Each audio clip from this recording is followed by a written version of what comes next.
ఇంట్లో చిన్నోడిని కూలోడని ఊరుకున్నారు. అసలు ఏం జరిగిందంటే ఉదయాన్నే నిద్ర లేపేసి మనల్ని పైన నీళ్లు వస్తున్నాయి, ఆ బ్లాక్ కలర్ పట్ట తీసుకెళ్ళి దాని మీద ఏమన్నారు, ఇంకా పైకి ఎక్కేసి దాని మీద ఉన్న రాళ్ళని బెరికి నూకాం. ఇంక ఇస్తిరి మిద్ది మీద వేసి ఉందని ఆ ఫ్లెక్సీ తీసుకెళ్ళి ఇంకా దానిపై తీసుకుని వైట్ కలర్ కనపడుతుంది, దాని పేరు మర్చిపోయి తెలిస్తే కామెంట్ చేయండి. ఇది 2 మడతలు వేసి దాని మీద మంచిగా వేసాం. ఆ ఫ్లెక్సీ కింద పడిపోకుండా దాని మీద ఒక రాళ్ళు బండోకాము.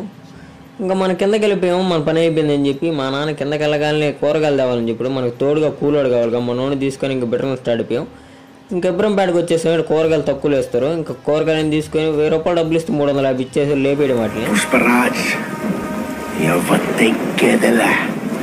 ఇంకా మనం ఈ కూరగాయలని తీసుకొని బస్తాలు వేసాం. ఇంకా బండి దగ్గరికి తీసుకెళ్ళిపోతున్నాం మనోడు. ఇంకా వేసుకొని ఇంక ఇంటికి స్టార్ట్ అయిపోయాం. మన బజార్కి వెళ్ళగా మన ఊరు అబ్బాయి ఒక అబ్బాయి కనబడితే మనకి జాలుకున్నాం కదా, ఆ అబ్బాయిని కూడా ఎక్కించుకొని ఇంటికి స్టార్ట్ అయిపోయాం. ఇంకా మా నాన్న కూరగాయలు ఇచ్చేసాం. ఇంకా మన పని అయిపోయింది. ఇలా మంచి వీడియోలు కానీ లైక్ కూడా ఫాలో